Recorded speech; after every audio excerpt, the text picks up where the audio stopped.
Aïe, aïe, aïe, aïe, aïe. Je n'ai pas fait mes devoirs. Aucun doute, je vais me retrouver dans de beaux draps.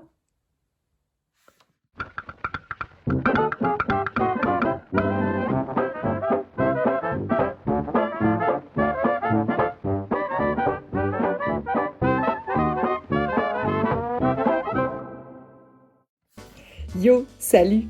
Aujourd'hui, on va parler de la phrase négative.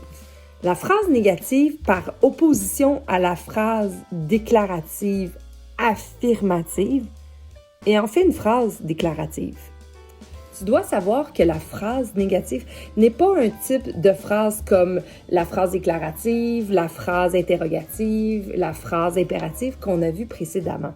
Il s'agit en fait d'une forme de phrase déclarative. Donc, elle fait partie de la phrase déclarative, mais c'est une forme de phrase déclarative, comme la phrase emphatique, impersonnelle et passive, qu'on ne verra pas cette année. La différence, c'est qu'elle est dite à la négation. Elle sert donc à nier, refuser ou interdire quelque chose. Pour les adverbes de négation, il y en a plusieurs qu'on peut utiliser. Souvent, il y a un « ne » et après, on prend un autre adverbe. Ne pas, ne nullement, ne jamais. Bien sûr, on les colle pas, là. C'est ces deux-là qu'on retrouve dans la phrase. Si tu as bien entendu, j'ai fait une faute. On ne les colle pas. Oui, c'est l'erreur. Souvent, quand on parle, on va tellement vite qu'on coupe le « ne ». Et pourtant, il est là.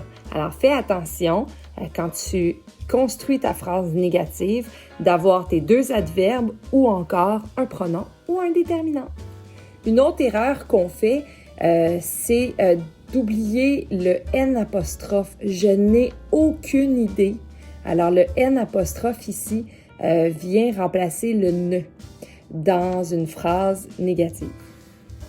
Je n'ai pas mangé ce midi. Le N apostrophe remplace le ne du ne pas. Je n'ai pas mangé.